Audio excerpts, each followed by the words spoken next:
Un nuovo polo per gli amanti della bici, dello sport e della natura è Bike Me Hub, inaugurato negli spazi della ex Pagnossin lungo la Noalese, un progetto ambizioso che prevede anche la creazione di una nuova porta d'accesso alla Treviso Ostiglia. Che è un progetto che stiamo portando avanti con la curia, possiamo dirlo, visto che oggi la curia in parte si è sbilanciata,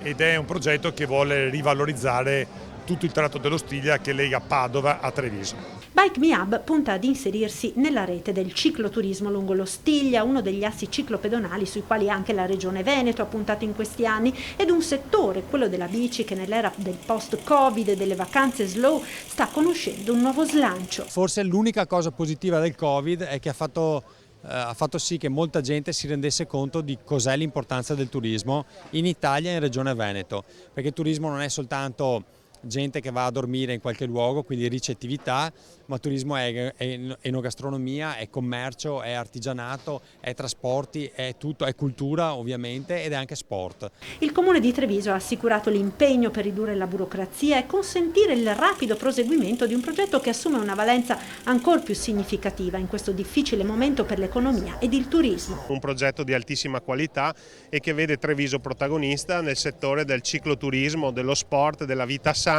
e anche della rigenerazione, perché questo è un bel progetto di riqualificazione di un immobile che ha una storia incredibile e che negli ultimi anni era andato un po' in degrado.